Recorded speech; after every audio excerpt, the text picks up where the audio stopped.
Hello students, चलिए start करते हैं। एक्सरसाइज 13.4 प्रोबेबिलिटी का क्वेश्चन नंबर फर्स्ट देखते हैं क्या है। State which of the following are not the probability distribution of random variable, give reason for your answer. यहाँ पे एक हमें प्रोबेबिलिटी डिस्ट्रीब्यूशन टेबल दे रखी है। हमने बताना है कि जो प्रोबेबिलिटी डिस्ट्रीब्यूशन है रैंडम वेरिएबल की, कौन सी पॉसिबल है और कौन सी नहीं है। साथ में आपको रीजन भी मेंशन करना है। अब इस क्वेश्चन को करने से पहले मैं आपको सजेस्ट करूंगा कि एक बार आप इस चैप्टर की, इस एक्सरसाइज की इंट्रोडक्शन वीडियो जरूर देखिए, देन इस क्वेश्चन को करेंगे, आगे आने वाले क्वेश्चंस को करेंगे, आपके सारे डाउट क्लियर होते चले जाएंगे। ठीक है भाई। अब देखो यहाँ पे क्वेश्चन नंबर फर्स्ट क्या दे रखा है। यहाँ पे हमारे पास क्या है, रैंडम वेरिएबल एक्स, उसकी पॉसिबल वैल्यूज दे रखी है 0, 1, 2, कुछ भी हो सकती है, हमें कोई मतलब नहीं है, इवेंट से कोई मतलब नहीं है। यहाँ पे 0 की प्रोबेबिलिटी क्या दे रखी है 0.4, 1 की प्रोबेबिलिटी 0.4, 2 की प्रोबेबिलिटी 0.2। हमें क्या देखना है कि ये टेबल ठीक है या नहीं है। उसके लिए हमें बस इन चीजों पे ध्यान देना है। मैंने बताया था इंट्रोडक्शन में 3 चीजें ध्यान देनी है बच्चों। फर्स्ट, इसमें कोई नेगेटिव वैल्यू नहीं होनी चाहिए, तो इसमें कोई भी नेगेटिव वैल्यू नहीं है। फर्स्ट कंडीशन हमारी क्या होगी, यहाँ पे सेटिस्फाई होगी। सेकंड कंडीशन क्या है हमारी, कि यहाँ पे जो हमारी वैल्यूज होंगी, अगर 1 से ज्यादा वैल्यू है तो ये हमारी 0 और 1 के बीच में लाई करनी चाहिए। ये भी 0, 1 के बीच में, ये भी। तीसरी चीज क्या होगी हमारी, sum of p of x,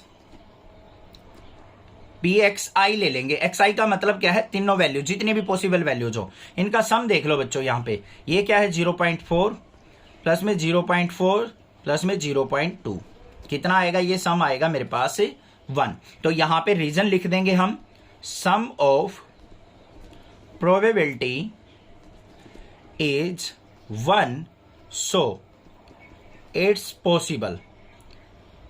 it's क्या लिख देंगे यहाँ पे, इट्स पॉसिबल, या फिर ये लिख सकते हैं it is a probability distribution of random variable. So it is probability पूरा लिख लेना, डिस्ट्रीब्यूशन ऑफ रैंडम वेरिएबल। यही तो पूछा है उसने, तो इसी बात को हमने पूरा कंप्लीट लिख दिया। सेकंड वाले पार्ट पे आ जाओ। सेकंड वाले पार्ट के अंदर क्या है हमारे पास, ये रहा सेकंड वाला पार्ट।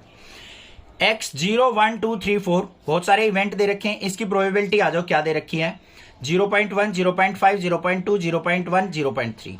सारी भाई 1 और 0 के बीच में तो हैं, बट यहाँ पे एक नेगेटिव वैल्यू दे रखी है। तो यहाँ पे क्या लिखेंगे हम, ध्यान से देखो, हमें सम निकालने की जरूरत नहीं है, कोई जरूरत ही नहीं है यहाँ पे सम निकालने की जरूरत, क्योंकि यहाँ पे हमें क्या दे रखी है, probability of x equal to 3, उसकी वैल्यू क्या है हमारे पास, नेगेटिव।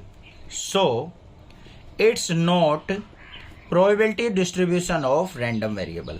नेगेटिव प्रोबेबिलिटी कभी पॉसिबल हो ही नहीं सकती, तो हमारी यहाँ पे क्या है, ये प्रोबेबिलिटी डिस्ट्रीब्यूशन टेबल पॉसिबल नहीं है।